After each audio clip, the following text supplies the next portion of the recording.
어느 대학생이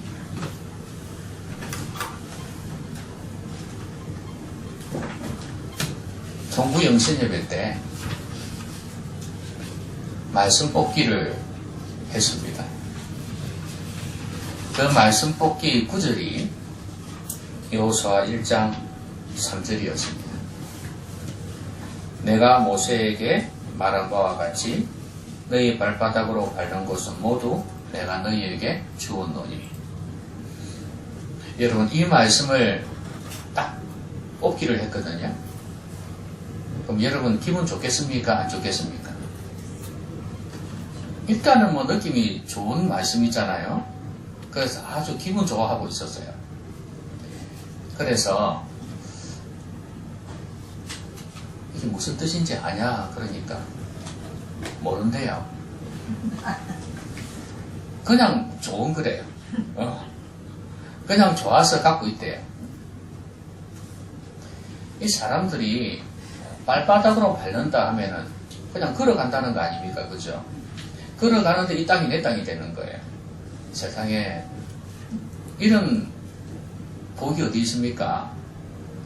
특별히 내가 별 수고를 하지 아니해도 나에게 막 복이 막 넘쳐나는 것 같은 그런 느낌이 들지 않습니까? 그러니까 사람들은 이렇게 받아들여요. 한 해를 시작하면서 사람들이 나에게 그냥 로또 당첨이 되듯이 그렇게 대박이 터지기를 바래요. 뭐든 잘 되었으면 좋겠다. 해마지 않은데 마이크 갖다 대놓고 물어보니까 다 그러더니 보니까 똑같아요. 레파토리가.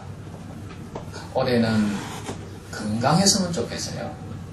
그리고 우리 아이 대학 갈 건데 꼭 합격했으면 좋겠고, 또 결혼했으면 좋겠고, 뭐 이런 소원들이에요. 그런데 이런 것들이 그냥 나에게 하늘로부터 내려왔으면 좋겠다. 내가 무슨 대가를 치른다는 것은 생각을 안 하죠. 그냥 나에게 왔으면 좋겠다는 거예요. 이런 복이. 근데 제가 이걸 설명해 주었습니다. 절대 그런 의미가 아닙니다. 여러분, 지금 이스라엘 백성들이 가나안 땅을 향해서 들어가지 않습니까? 거기는 하나님이 주신 약속하신 땅입니다. 거기에 들어간다는 것은 이제 이스라엘 백성 입장에서 보면 새로운 삶을 개척해야 합니다. 새로운 나라를 만들어 가야 돼요. 어쩌면 우리의 1년의 삶도 그렇다고 보시면 됩니다. 가보지 않은 땅이죠. 여러분, 1년 이제 우리에게 다가올 1월, 2월, 3월, 12월까지 여러분 한 번도 겪어보지 못한 세월들 아닙니까? 여러분이 살고 있는 땅이 똑같은 땅인 것 같지만 새로운 땅입니다. 여러분의 삶의 영역도 마찬가지예요. 어찌 보면 직장에서 직장 생활할 때도 오늘의 직장은 내일의 직장하고 다릅니다. 한 번도 겪어보지 못한 직장의 삶입니다. 가정도 마찬가지예요. 그래서 똑같은 시간 같지만 똑같은 장소 같지만 똑같은 시간이요 장소가 아니란 말이지. 이제 우리 모두에게는 새로운 시간이고 새로운 장소입니다. 이 상황하고 우리의 상황은 다르지만 이제 우리는 새로운 땅을 향해서 나아가야 된다고 말이에요. 그러면 이스라엘 백성들이 지금 그 땅에 들어가기 전에 주저하고 있고 두려워하고 있습니다. 그래서 하나님께서 너희들이 그 땅에 들어가서 새로운 땅에 들어가서 새롭게 개척을 해서 새롭게 일어날 수 있는 방법을 가르쳐 주마. 그래서 오늘 말씀을 하신 거예요. 두려워하는 백성들뿐만 아니라 여호수아도 역시 겁을 먹었습니다. 그래서 무사히 그 땅에 들어갈 수 있는 비결, 그리고 거기에서 내가 원하는 나라, 하나님께서 통치하는 나라를 세우는 방법을 가르쳐주고 있는 겁니다. 여러분은 늘 살아왔기 때문에 뭐 올 한 해도 별 문제가 없겠지. 그런 생각하지만 한 해 동안 얼마나 엄청난 일이 일어납니까? 세상에 한 해 동안에 김정은이를 만났지 않습니까? 한 해 동안 엄청난 일이 일어나는 거예요. 저는 한 해 동안 배도 갈랐습니다. 한 해 동안 엄청난 일이 일어나는 거예요. 크고 작은 교통사고도 일어나는 거고요. 그렇죠? 그러니까 이건 지나간 세월이고 앞으로 새해는 또 어떤 일이 닥칠지 몰라요. 저는 여러분들이 올 한 해 새 땅을 정복하고 아름답게 세워가기를 바랍니다. 그러면 하나님께서 지금 여호수아 백성들에게 뭘 말씀하시냐? 일단은 뭐냐면 내가 너희들에게 명령한 땅으로 가라, 그렇게 말씀하셨어요. 이게 뭐겠습니까? 지금 이 사람들이 어디에 있나요? 요단강 동쪽에 있습니다. 요단강을 건너서 가나안 땅 항에 들어가야 돼요.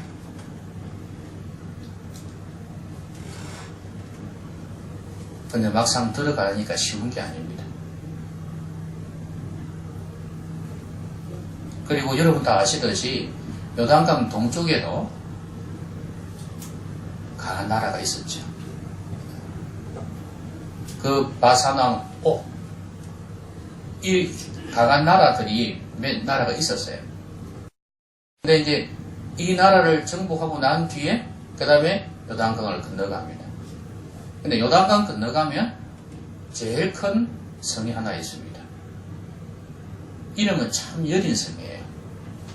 여리고 성입니다. 그리고 참 아이 같은 성이 있어요. 아이 성이 있습니다. 그런데 여리고 성은 절대 이름처럼 여린 성이 아닙니다.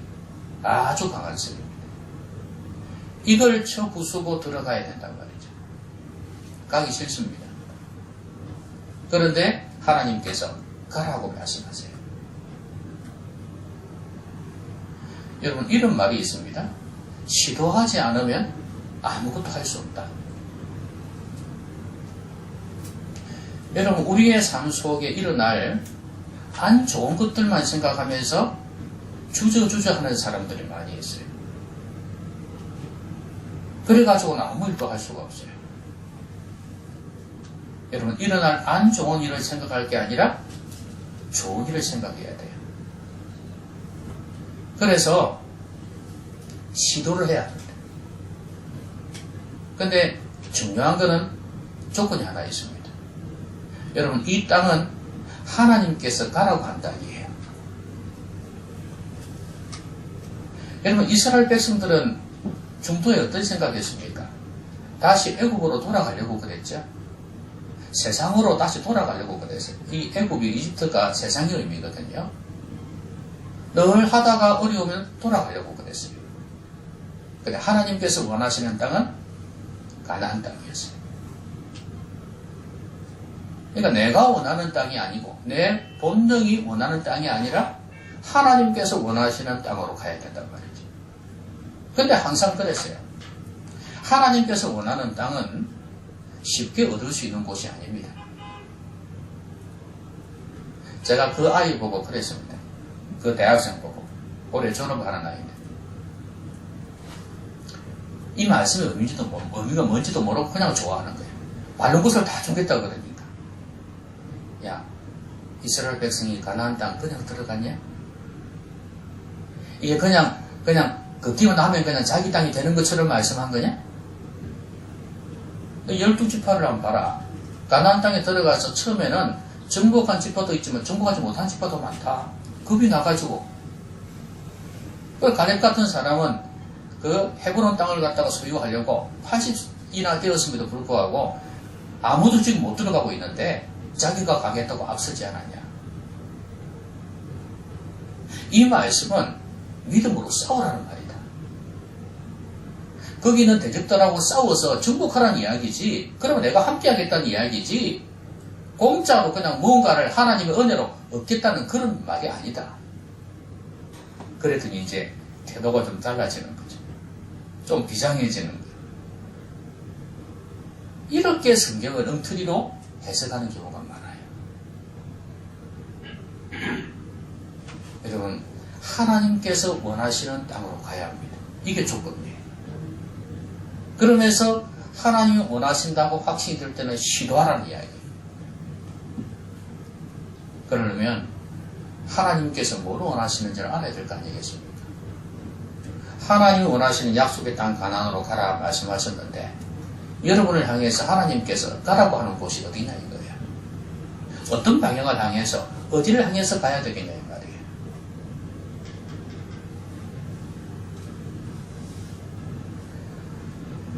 그것만 분명히 정해진다면 여러분은 두려워하지 말고 시도하면 되는 겁니다. 시도하지 않는 사람은 아무것도 못해요.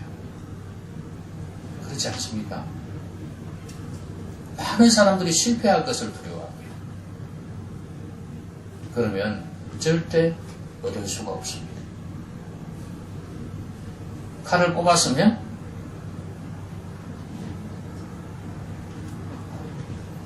호박이라도 찔러봐야 되는 겁니까? 무라도 잘라봐야 되는 것입니까?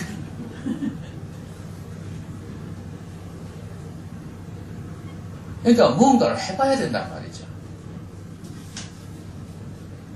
얼마나 많은 사람들이 겁이 많은지 몰라요. 시도하십시오. 시도하시면 하나님께서 도우실 것입니다. 내가 지금 가는 이 방향이, 내가 가는 이 길이 하나님께서 기뻐하시는 것이라는 이 확신이 있다면 여러분 시도 한번 해보시기 바랍니다. 그런데 중요한 거는 이게 중요한 거 아니겠어요? 어떻게 하면 그러면 하나님께서 원하시는 방향을 알 수 있을까? 하나님의 뜻을 물으셔야 돼요. 적어도 여러분의 시도가 힘이 있으려면, 여러분의 시도가 거침없이 계속되려면 이 확신이 있어야 됩니다. 왜냐하면 하다가 잘 안 되면 중간에 포기하는 경우가 많거든요. 이게 하나님의 뜻이 아닌가? 그런 생각한단 말이에요. 그래서는 안 되는 거 아니겠습니까? 나폴레옹이 그랬는가요? 광고에서 실컷 나를 따르라 해놓고 올라가 놓고 여기가 아닐까 봐 이러면 안 되잖아요. 그쵸? 그러니까 그런 후회가 없도록 인생을 다 살고 난 뒤에 열심히 시도하고 애를 썼는데 헛수고였다면 얼마나 안타까운 일이겠습니까? 이거 방향을 잘 틀어야 됩니다. 그리고 난 뒤에 시도해야 되는 거예요. 하나님의 음성을 잘 들으십시오. 이거는 뭔가 하나 정해놓고 하는 게 아니라 1년 동안 순간순간 하나님의 인도하심을 받아가면서 나아가야 될 것입니다. 주일마다 하나님의 음성을 들으면서 하나님 원하시는 방향으로 나가는 거예요. 그러면서 시도하십시오. 내가 하나님 앞에서 이 기도 제목 가지고 이 문제를 가지고 하나님 앞에 나와왔습니다. 하나님 오늘 뭘 말씀하실까요? 말씀해 주십시오. 그래서 하나님의 음성을 듣고 그래 이거야. 아까처럼 자기 위주로 해석하지 말고 정확한 하나님의 말씀의 뜻을 깨닫고 내게 주시는 음성을 듣고 그 다음에 나가십시오. 그래서 한 주간 한 주간 계속해서 순종하고 승리의 삶을 살아간다면 1년의 삶이 새로운 땅으로 나아가는 삶이 되지 않겠습니까?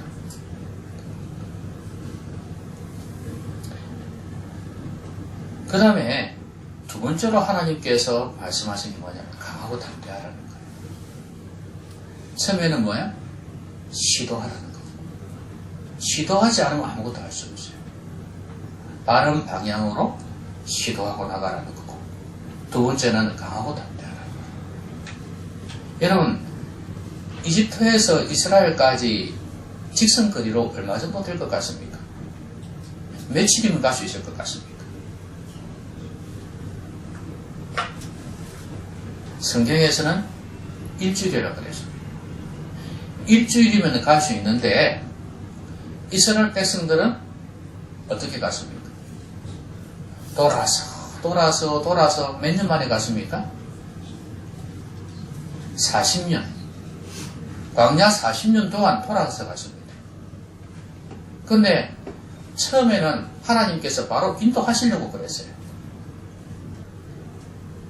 가나안 땅으로 바로 인도하시려고 그랬는데 가다가 이제 정탐꾼을 보냈지 않습니까? 모세가 정탐꾼을 보냈거든요.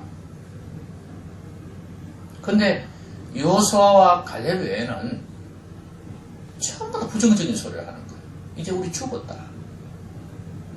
가나안 땅에 들어가면 우리하고는 비교가 되지 않는다. 그러니까 이게 뭐냐? 노예 근성이에요. 메뚜기 컴플렉스. 나는 조그맣다. 그죠? 열등감이에요. 자기들은 노예로 살아왔으니까 구박당하고 핍박당하며 살아왔잖아요. 근데 새로운 땅 가나안 땅에 가보려고 하니 거기 가니까 특히 여러분 아시듯이 포도가 유명하잖아요. 가나안 이스라엘은. 그쵸? 그러니까 포도도 아주 크고 맛있게 익었고 그러니까 이제 모든 게 좋아 보이는 거예요. 제가 미군 부대에 한번 들어간 적이 있었습니다. 하야리아 부대 아시죠?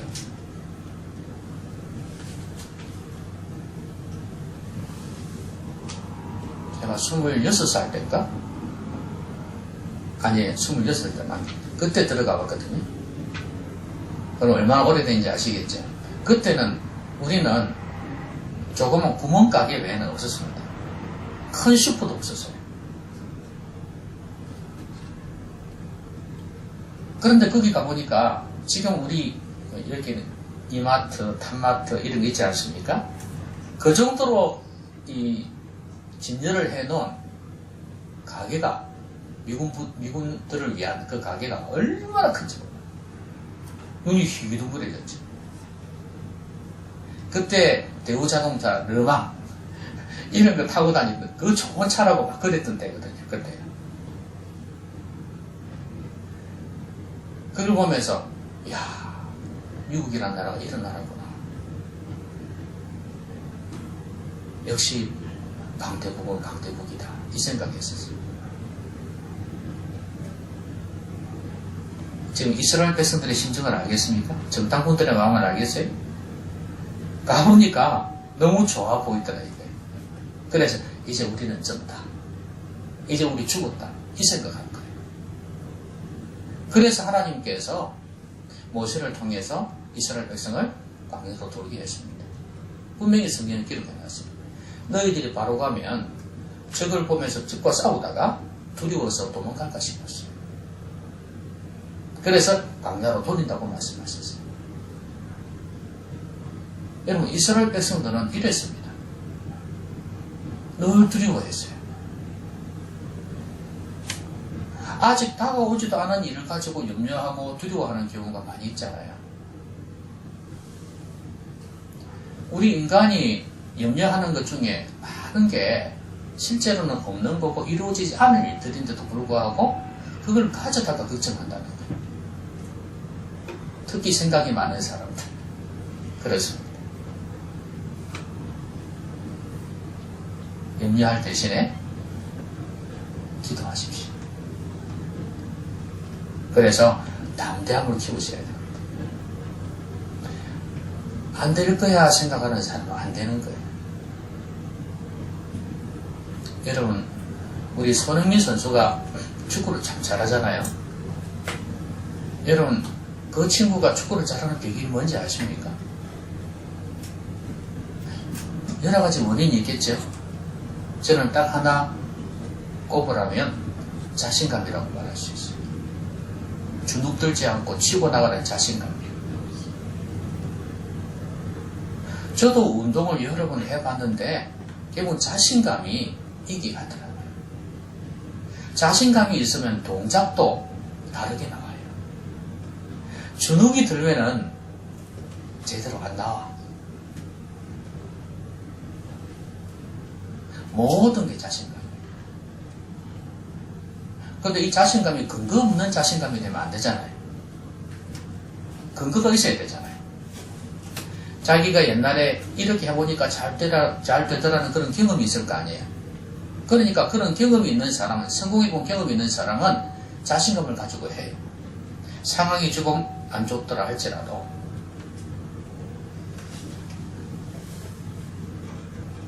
오늘 이스라엘 백성들은 왜 두려워하지 말아야 되는가? 하나님께서 그 이유를 말씀하세요. 강하고 담대하라 말씀하셨는데 그 이유가 뭐냐면 5절에 이런 말씀이 있습니다.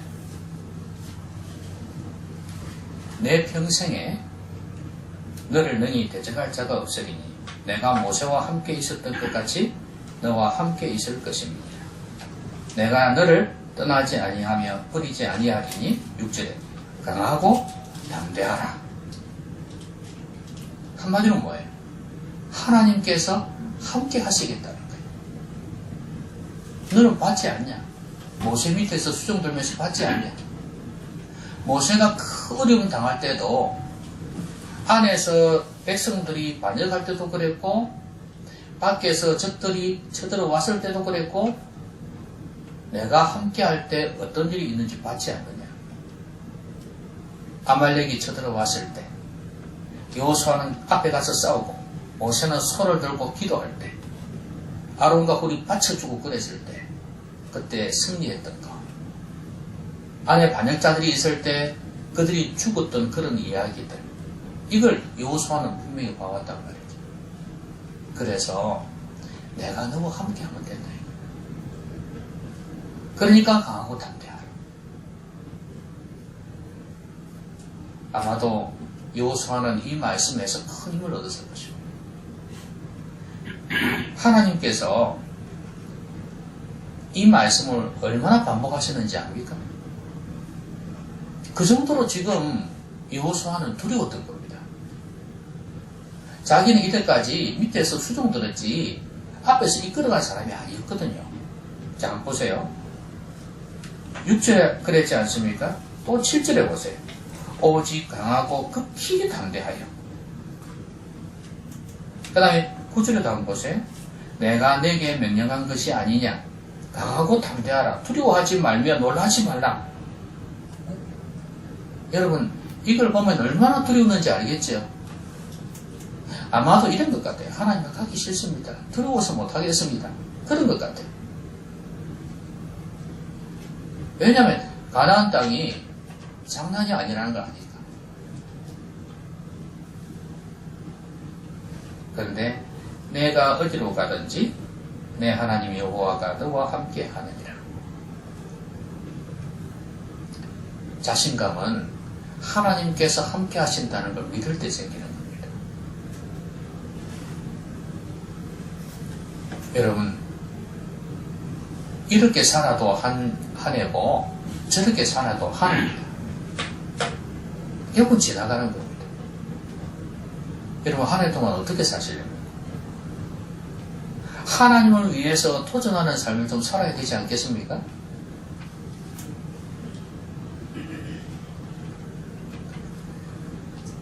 그러다 보면 두려움이 생기죠. 어찌 보면 우상을 숭배하는 자들은 두려워하지 않는 것 같아요. 지금 사실 여호수아가 지금 많이 이렇게 두려워하잖아요. 근데 가나안 땅에 들어가기 전에 광야에서 이스라엘 백성들이 그 정탐도 갔다 오고 그랬을 땐 말이에요. 막 걱정도 하고 막 울부짖기도 하고 그랬지 않습니까? 근데 이 사람들이 우상을 숭배할 때는 두려워하지 않았어요. 희한하죠? 우상이 자기들을 지켜줄 거라고 생각했고 자기들을 편안하게 해줄 거라고 생각했어요. 우상을 숭배할 때는 전혀 두려워하지 않았는데 하나님만을 신뢰한다고 할 때는 두려웠던가 봐요. 왜 그럴까요? 그들은 그냥 이방인이고 아무것도 할 수 없는 존재들인데 하나님만이 전능하신 하나님인데도 불구하고 왜 그렇게 두려워할까요? 이 안에는 마귀가 역사하는 겁니다. 자꾸 의심을 심어주는 거예요. 우상을 숭배할 때, 이방신을 숭배할 때는 의심의 생각을 마귀가 집어넣지는 않습니다. 그런데 하나님을 신뢰하려고 할 때는 자꾸 마귀가 공격한단 말이에요. 하나님과 원수니까 마귀. 그러니까 우리는 하나님을 굳게 신뢰하면서 두려움을 떨쳐버려야 됩니다. 내가 하나님을 위해서 도전한다면, 하나님이 기뻐하시는 방향으로 간다면 하나님은 내 편이다. 이 믿음을 가지고 나가셔야 됩니다. 하나님 도와주실 거란 말이에요. 여러분, 제가 몇 번 인용했지만 남북전쟁 이야기 말씀드렸지 않습니까? 북쪽은 아브라함 링컨이고 남쪽은 노예 제도를 찬성하는 사람들입니다. 농지가 많으니까. 재산이거든요. 남북전쟁이 일어났는데 링컨 대통령이 이끄는 북쪽군이 지고 있는 거예요. 자기들은 어떤 마음으로 했습니까? 모든 인간은 존중받아야 된다는 이 믿음 가지고, 하나님이 이걸 기뻐하신다는 믿음 가지고 전쟁을 시작했는데, 그런데 지고 있다니. 하나님 우리 편 아닌 것 같아요. 그래서 부하가 물었다고 그랬지 않습니까? 장군님, 어떻게 된 겁니까? 하나님 지금 우리와 함께 하시는 겁니까? 그때 이 링컨이 뭐라고 그랬습니까? 하나님이 우리 편인가를 묻지 말고 우리가 하나님 편에 속해 있는가를 물으라. 그거는 우리가 하나님 편에 속해 있다는 거 아닙니까? 이 일이야말로 하나님 기뻐하시는 일이라는 확신이 있었습니다. 그래서 군사적으로 밀리고 밀릴 때에도 담대함을 잃지 아니하고 끝까지 싸우고 이끌어서 결국은 승리한 거 아닙니까? 우리에게는 이런 확신이 좀 있어야 돼요. 하나님께서 기뻐하시는 일이다. 내가 하는 일이. 내가 가는 방향이 그렇다. 그렇다면 강하고 담대함을 가져야 돼요. 근데 막상 그러함에도 불구하고 시도를 했음에도 불구하고 우리 가운데 부딪히는 일이 많이 있거든요. 전쟁에서 계속해서 이 전세가 밀리듯이 말이에요. 이렇게 하나님 기뻐하는 방향으로 하다 보니까 더 일이 안 되는 것 같아 오히려. 그런 경우 많이 있잖아요. 오히려 믿음으로 하지 않는 게 더 잘 되는 경우가 많아요. 근데 믿음으로 하려고 하는데도 불구하고 하나님의 영광을 위해서 하려고 하는데도 불구하고 일이 오히려 안 되는 경우가 많단 말이죠. 여러분 그럴 때도 항상 링컨이 했던 그 말을 기억해야 돼요. 우리가 하나님 편에 속해 있다면, 우리가 하나님 기뻐하시는 일을 하고 있다면 걱정할 겁니다. 하나님께서 도우실 것이다.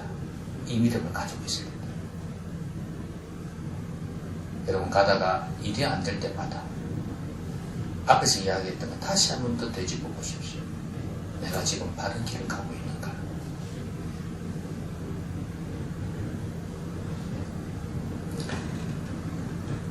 노예의 근성은요, 조그만 어려우면은 피하려고 합니다. 이 노예의 근성은 주인의식하고 다르죠.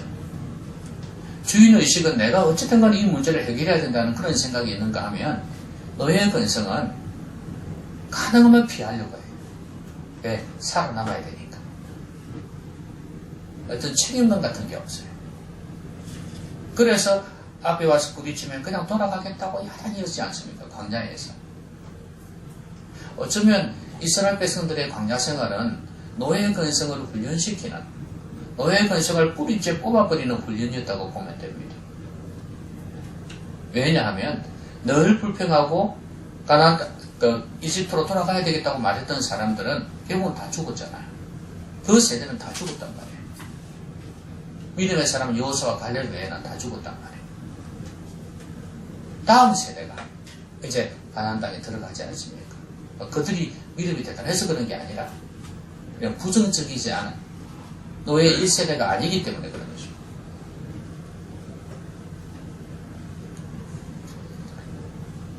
뒤로 나아가고 도망가 버리는 것은 하나님의 백성이 해야 될 일이 아닙니다.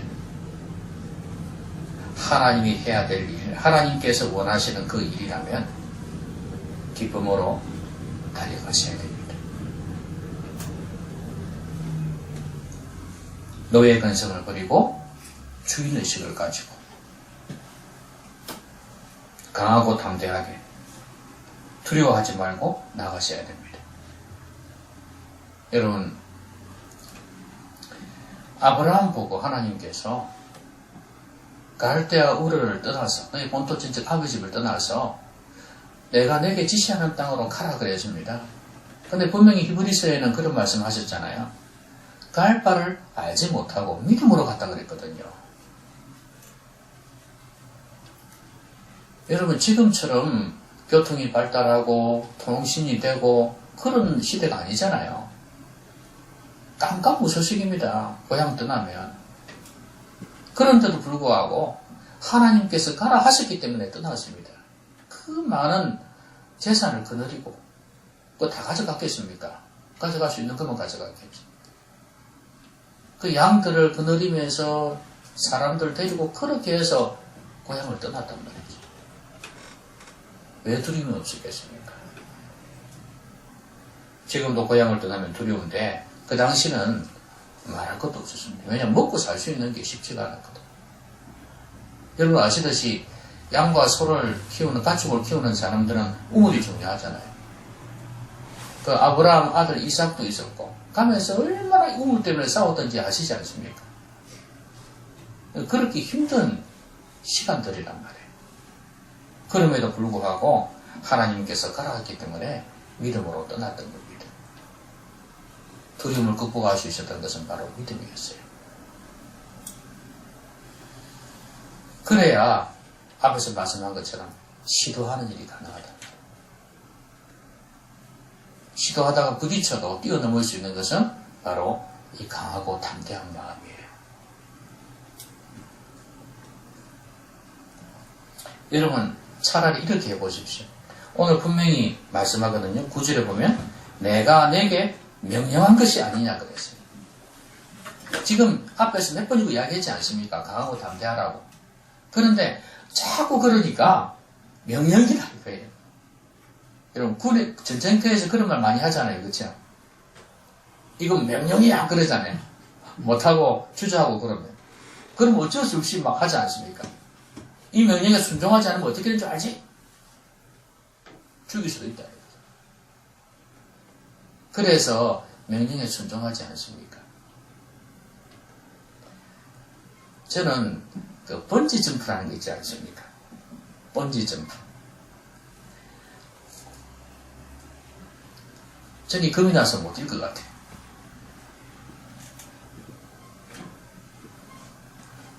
이게 줄 타고 내려가는 거 있지 않습니까? 이거 줄 타고 산 꼭대기에서 쭉 내려가는 거 있지 않습니까? 그냥 걸터 앉아가지고 이렇게 줄 잡고 가는 거거든요. 그래 저 높이 올라가니까 겁이 날 것 같아요. 상당히. 그런데 나무 타니까 나도 타자애가 탔거든요. 그러니까 쭉 내려가는데 겁이 한 개도 안 나요. 위에서 내려다보는 경치가 너무 아름다운 거 있죠. 그러니까 쭉 내려갔습니다. 그래서 처음에 겁이 났죠. 쭉 올라가는데 올라가가지고 쭉 내려가는 거니까. 그런데 번지 점프도 겁이 안 날 것 같아요. 왜 그러냐면 우리 아이들이 그런 거 겁을 안 내요. 뭐 바이킹이라든지 청룡차 이런 거 너무 잘 타는 거예요. 이게 누구 유전자를 받았을까 생각하니까 제 유전자를 받은 거예요. 너무 놀랐어요. 그런데 번지 점프를 탈 때 한 번씩 그런 거 보지 않습니까? 그러면 잘 타는 사람도 있지만 잘 타는 사람도 사실 겁이 나죠. 겁 안 나겠습니까? 생각해보세요. 근데 올라가가지고 막 주저하잖아요. 갈까 말까 하다가도 가는 이유가 뭡니까? 떨어진 이유가 뭐예요?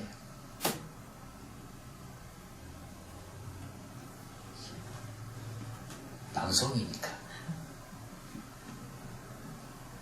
카메라 비추고 있으니까. 그리고 내가 이 프로그램에 나왔잖아요. 내려가야지 내가 돈을 버는 거예요. 그리고 프로그램이 제대로 돌아가야지 광고비도 나올 거 아니에요. 그래 자기 출연료가 나올 거 아니에요. 그리고 그것만 있습니까? 앞으로 이 엔터테인먼트를 통해서 이 사람이 다 이렇게 나오는데 결국엔 너 때문에 망쳤다 그러면 안 되잖아요. 치명적이잖아요. 처음에 하기로 해놓고 잃어버리면 할 말이 없지 않습니까? 그래서 싫어도 두려워도 겁이 나도 어쩔 수 없이 뛰어내리는 거예요. 왜 이 말 하는지 아시겠습니까? 가나안 땅 들어갈 때 이게 쉬운 게 아니에요. 두려워요. 그렇지만 하나님께서 그들을 인도하여 애국 땅에서 내셨잖아요. 그래가지고 광야의 세월을 이끌어가지고 오셨단 말이에요.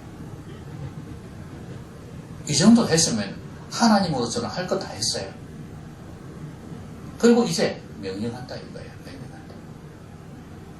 뛰어내려가. 여러분, 두려움이 있을 때 하나님의 명령이라고 생각하십시오. 그러면 뛰어내릴 수 있습니다. 이거 안 하면 죽는다고 생각해 보세요. 안 뛰어내리겠습니까? 번지 점프대 앞에서 총을 갖다 대면서 뛰어내리라고 하면 안 뛰어내리겠냐 그 말이에요. 그런 일사각오의 정신만 있다면 두려움을 능히 극복할 수 있을 것이라고 봐요. 믿음으로 산다는 게 두려운 것 같습니다.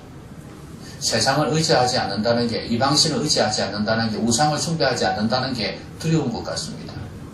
그러나 오히려 하나님을 의지하는 것이 정말로 잘 되는 비결입니다.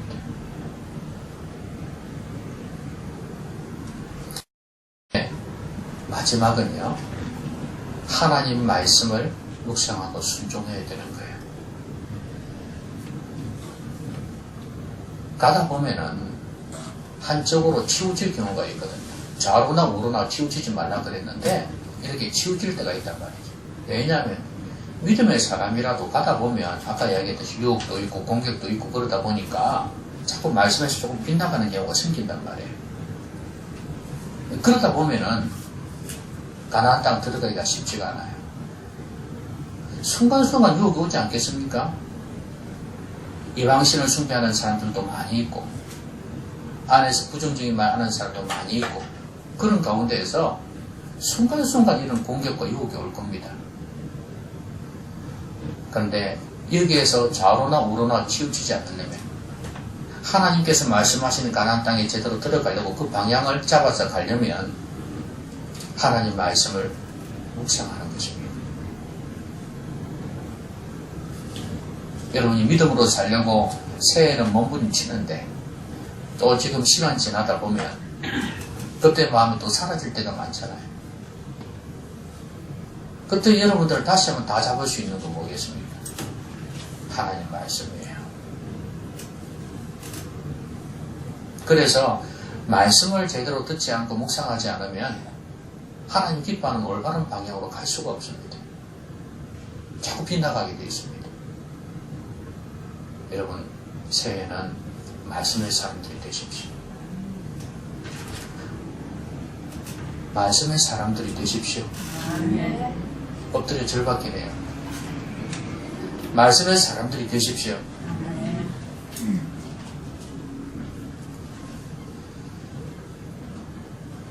이 율법책을 내 입에서 떠나지 말게 하며 주야로 그것을 묵상하여 그 안에 기록한 대로 다 지켜 행하라.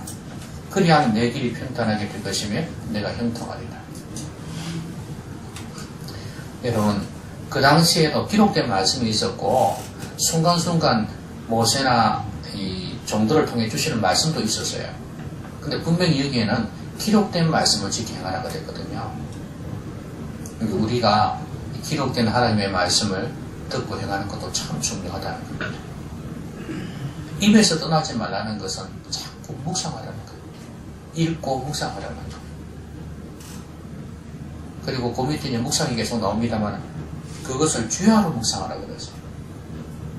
늘 말씀을 묵상하라는 거예요. 그럼 자꾸 말씀이 생각을 지배하지 않겠습니까? 그렇죠? 그러면 이 말씀 우리의 생각을 지배하면 생각은 뭘 지배합니까? 우리 행동을 지배하겠죠? 행동은 우리의 습관이 됩니다. 습관은 우리 인생의 운명이 되는 거예요. 그러니까 하나님의 말씀을 자꾸 묵상하는 거. 이거는 우리를 담대하게 하고 하나님이 원하시는 방향으로 시도하게 해줍니다. 기록된 대로 다 지켜봐라. 순종하라는 거죠. 여러분, 순종하려면 어떻게 해야 되나요? 내게 주시는 말씀으로 받아야 되겠죠? 그러니까 내게 뭘 말씀하시는지를 들어야지 뭐 순종할 거 아닙니까? 설교를 들었는데 내보고 뭘 하라는지 하기도 모르겠다 그러면 이게 뭐 무슨 의미가 있겠어? 순종이 되겠습니까? 안 되지. 그래서 제가 여러분에게 드리는 말씀이 그거예요. 하나님 지금 내게 뭘 말씀하십니까? 뭘 해야 되겠습니까? 그런 마음으로 들으라 그 말이에요. 듣다 보면 성령께서 적용을 시킨단 말이에요. 니 이거 안 했잖아. 이거 해라. 이렇게 하실 수가 있단 말이에요. 거기 없는데 어떻게 순종을 해? 말씀 듣는 걸 어려서 이렇게 잘 들어놓고, 10계명이 뭐더라? 부모를 공경하라 그랬지. 부모 공경해야지. 도둑질 하지 말라 그랬지. 그래도 도둑질 하면 안 되지. 그거는 안 믿는 사람들도 합니다.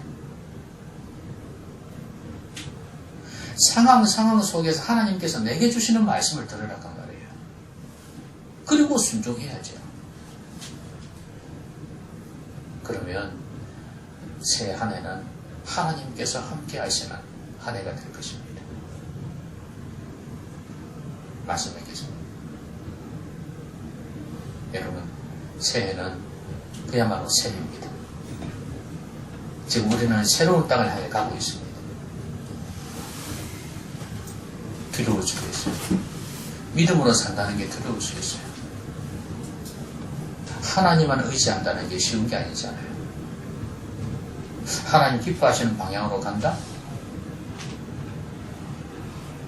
내 시간을 세상의 일보다도 하나님께 더 드린다? 내 몸과 물질을 하나님 위해서 더 드린다? 이거 안 되겠는데요? 두려울 수 있어요. 왜냐하면 내 시간이나 몸이나 돈이나 모든 게 축이 나잖아요. 그러면 힘들다는 생각이 들 수 있어요. 그런데 이 일이 하나님 기뻐하는 일이라면 기꺼이 시도하겠다. 그리고 중간에 방해가 되고 힘든 일이 있을 때에도 강하고 담대한 마음을 가져야 되는 거예요. 왜? 하나님 나와 함께 하시기 때문에. 지금 나는 하나님이 인정하시는 일을 하고 있다. 이 믿음 가지고 나가야 되는 거예요. 그리고 계속해서 지속적으로 가기 위해서는 하나님의 말씀을 묵상해야 돼요. 말씀을 통해서 좌로나 우로나 치우치지 않을 수 있는 것입니다. 주야로 묵상해서 생각이 지배되고 삶이 지배가 되어져야 되는 겁니다. 하나님 말씀 잘 듣고 순종하십시오. 내게 주시는 말씀을 듣고 순종하십시오. 그래서 이 새해는 하나님과 함께 새 땅을 정복하고 승리하시는 여러분들이 되시기 바랍니다.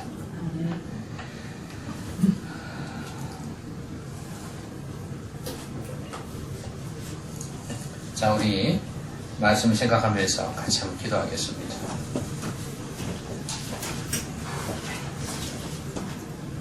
내게 주신 말씀들이 다 있죠? 새해인데 말씀 가지고 같이 한번 소리 내어서 기도하겠습니다.